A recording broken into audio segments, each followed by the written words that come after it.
আপনি মানেন যে আল্লাহর শেষ নবী মুহাম্মদ সাল্লাল্লাহু আলাইহি সাল্লাম। আপনি পিএইচডিওয়ালা ওস্তাদকে মানবেন না ব্যাচেলর ডিগ্রিওয়ালা ওস্তাদকে মানবেন? শুধু কৃষ্ণ ভগবানকে সেজদা করতে পারি, তার মূর্তিও জায়েজ আছে। যদি আল্লাহর মূর্তি বানাতে পারেন তবে তিনি আল্লাহই নন।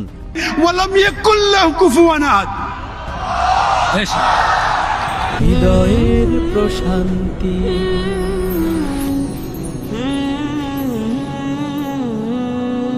আসসালামু আলাইকুম স্যার, আমার নাম রাওয়াল রাম এবং আমি আপনাকে একটি প্রশ্ন করতে চাই যে আমাদের ধর্ম ভুল নয়, তাতে ভুলগুলো আমরা করি। জেনা ব্যভিচার হারাম আমাদের ধর্মে, মদ পান হারাম, জেনা হারাম, মানে যেমন সব খারাপ কাজ, সব খারাপ তাতেও লেখা আছে এবং এটা ইসলামেও আছে। এই দুটোই যে আছে না মানে কমন সাধারণ, এতে তো ভালো কথা দুই দিকেই আছে।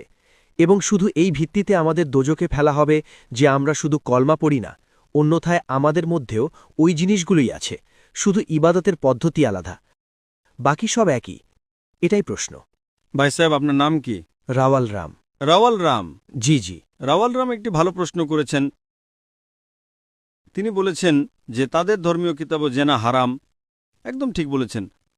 তাদের ধর্মে লেখা আছে যে মদ হারাম। একদম ঠিক বলেছেন। আপনি যদি আমার লেকচার শোনেন হিন্দু ধর্ম এবং ইসলামের মধ্যে সাদৃশ্য, আপনি শুনেছেন সেই লেকচারটি? জি জি। আচ্ছা, তো সেই লেকচারে লেখা আছে হিন্দু ধর্মে দুই ধর্মের কিতাব আছে, এক শ্রুতি আর এক স্মৃতি। শ্রুতি মানে সেই কিতাব যা ঈশ্বরের কাছ থেকে আসে, ঈশ্বরের থেকে। স্মৃতি সেই কিতাব যা মানুষ লিখেছে। শ্রুতির মধ্যে আসে বেদ এবং উপনিষদ, স্মৃতির মধ্যে আসে মহাভারত, রামায়ণ, ভগবদ্ গীতা, মনুসংহিতা ইত্যাদি। আপনি যদি পড়েন আপনাদের ছান্দোগ্য উপনিষদ, যেটা শ্রুতি, ছান্দোগ্য উপনিষদ অধ্যায় নম্বর 6, অনুচ্ছেদ নম্বর 2, শ্লোক নম্বর 1, নাকাসিয়া কাসিজা।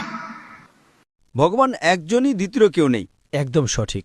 ভগবান এক, দ্বিতীয় কেউ নেই। একদম সঠিক।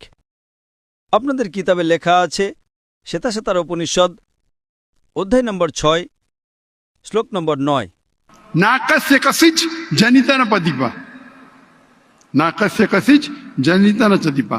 মানে সেই ভগবানের কোনো পিতামাতা নেই, না মা আছে, না বাবা আছে, না বাচ্চা আছে। ঠিক। আপনাদের কিতাবে লেখা আছে শ্বেতাশ্বেতার উপনিষদ অধ্যায় নম্বর 4, শ্লোক নম্বর 19, না তস্র প্রতিমা আস্তি।